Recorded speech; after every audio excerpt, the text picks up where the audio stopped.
È iniziata il 31 maggio la cosiddetta Tredicina, il periodo di avvicinamento al 13 giugno, festa di Sant'Antonio, e in questi giorni aumenta in modo esponenziale l'afflusso di pellegrini sia alla tomba che alle reliquie. Arrivano soprattutto dalla Polonia, dalla Francia, dai paesi nordici e poi da Colombia, Brasile, Argentina, Russia e Vietnam. In notevole aumento le cifre rispetto all'anno scorso. Il 2 giugno ben 4.987 passaggi alle reliquie e la Basilica aveva tutti gli 800 posti a sedere occupati durante la Santa Messa presieduta da Monsignor Dalcin, delegato pontificio, con 2.500 ostie consacrate. I fedeli e pellegrini vengono naturalmente anche da tutta Italia e le loro testimonianze sono sempre emozionanti. È una cifra altissima e comunque fa pensare che ancora l'esempio premia chi prega questo santo, che secondo me è veramente un esempio sia soprattutto per il discorso della povertà, del discorso del dare ai poveri. Da dove viene lei?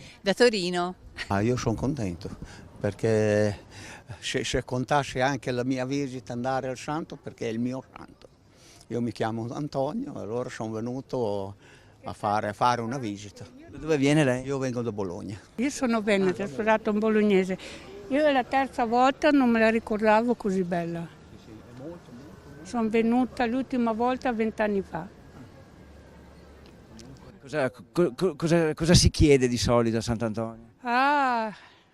Pace, salute. Io non sono un credente praticante, insomma, no? Però è chiaro che ognuno chiede cose che c'ha dentro di sé, insomma, no?